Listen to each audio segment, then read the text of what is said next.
binigyan din na ng mali siya. Itong kay Ay de las Alas na merong nag-propose sa kanya habang siya'y kumakain. Ay, nakasal na naman? Sandali, eto panood.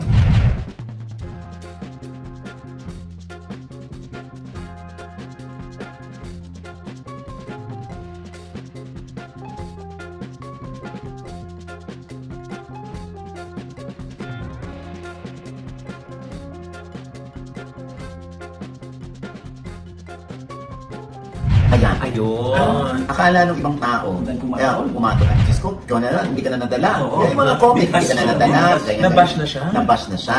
Ito nga, may paliwanag din si Ay de las Alas. Oo, ano daw ba? Eto. Alam niyo ba kung bakit yan?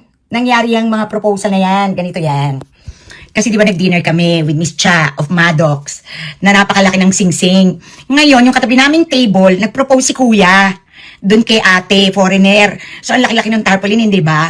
Tapos nagkatinginan kaming ganyan ni Miss Ines Veneracion. Girl, si Kumari, nalungkot ka. Sabi niya, ikaw, nalungkot ka? Sabi ko, oo. Parang kita ko kay ate. Sabi ko, sige tayo rin, kunyari, ganyan.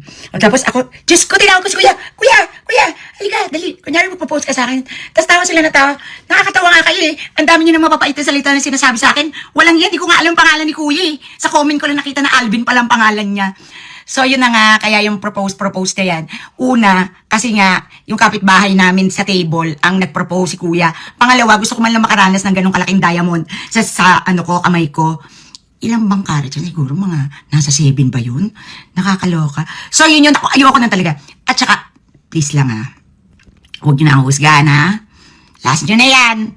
Huwag nyo na akong kung anong sinasabi nyo na wala akong kadala-dala. Hello? Ayan. Kasi nga, hindi pinanood yung dulo ng video. Na prank lang pala sa ending.